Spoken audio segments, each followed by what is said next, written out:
You can't just go take nobody's life. Somebody who not doing you nothing, just take their life. That's my only child. I don't have no other. When your child leave in the morning, you expect to see him come back, you know. Sadly, the BlackFemicide rate has increased. Every 5 hours, a black woman or black girl is killed, typically by a black man. This is the story of Yolanda Dillion. Yolanda Dillion was a beautiful, caring, devoted, church-going woman that was a survivor of breast cancer and was caring for her 80-year-old mother who was in remission from breast cancer. Yolanda was finishing up her PhD in sociology while working full-time as a budget analyst for the New Orleans Police Department. During her downtime, she worked as an Uber driver because she wanted to earn extra money to buy Christmas gifts for members of her church. Tragically, on December 8th, Dillion was killed in a senseless act of violence by Brandon Jacobs. In his own words, he woke up wanting to kill someone that day. It just happened to be her.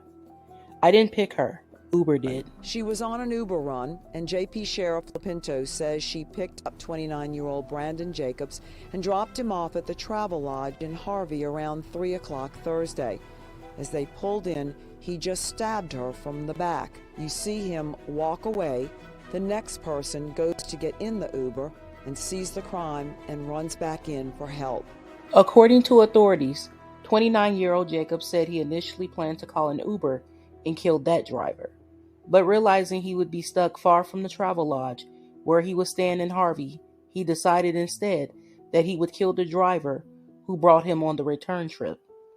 Due to the uproar from this incident, NOPD just held a conference to inform the public that Jacob has been arrested and to provide more details as to what led up to this senseless killing.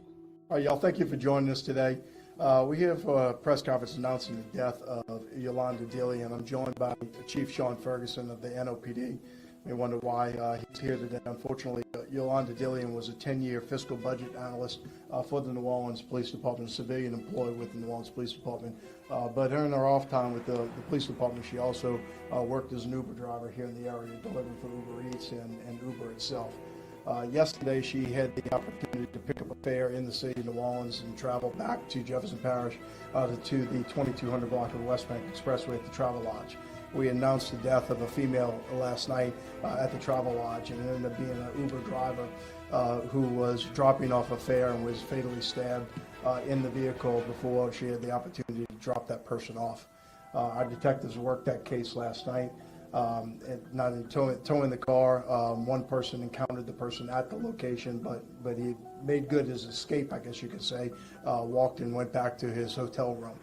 We worked with Uber last night in order to determine who the fare was.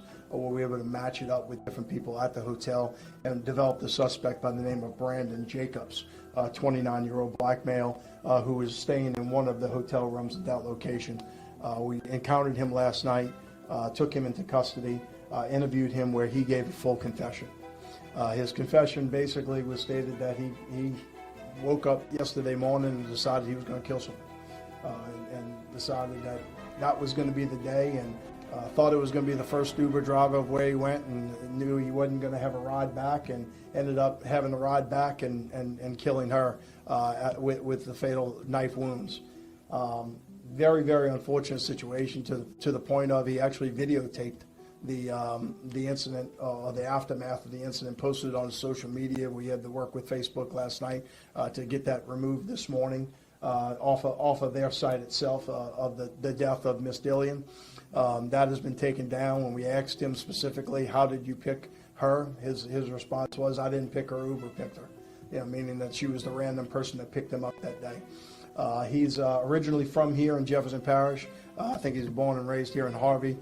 Spent a lot of time in Seattle over the last few years, but came back probably about 7 months ago. Looked like he has no local arrest record here. In Seattle, he had some minor charges dealing with some arson and burglary charges that existed in that location.